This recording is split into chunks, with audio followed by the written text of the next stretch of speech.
नारायण जय श्री कृष्ण जय श्री राधे र आज फेरि एउटा भ्लग लिएर आएको छु है।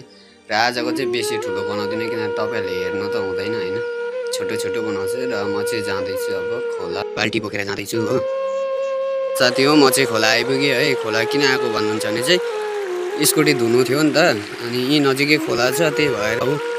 यता राङमाटी जान्छ, 4 डिभिजन छ यता, यस्तो राम्रो भ्यूज छ हेर्नु त। म चाहिँ स्कुटी धुन अब लागिसकेको छु है।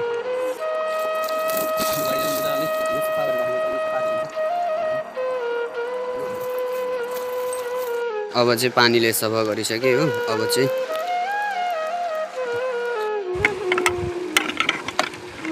सरफले वासिङ हुँदैछ। के भन्नु, स्कुटी हो अब आफूले कुदाइन्छ अनि यसलाई पनि फोहोर राख्नु मिल्दैन। आफ्नो शरीरले सफा राखेर के गर्नु, स्कुटीलाई पनि सफा गर्नु पर्यो नि होइन भन्नु त। पानी हालेर सफा गर्नु मात्रै बाँकी छ गाइस।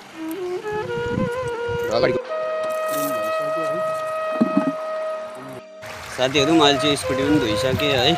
र अब एकछिन सुक्नु दिनुपर्छ हैन, अनि सुकेर अनि एकछिन पछाडि अनि जाइन्छ।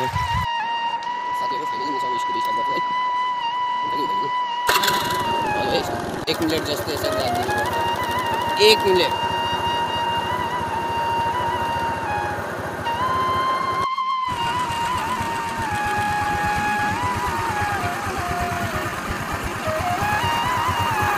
र साथीहरू अब चाहिँ म जान्छु है। मेरो स्कुटी पनि लगभग सफा भइसकेको छ र खोलाको नजारा पनि एकदम अति सुन्दर छ।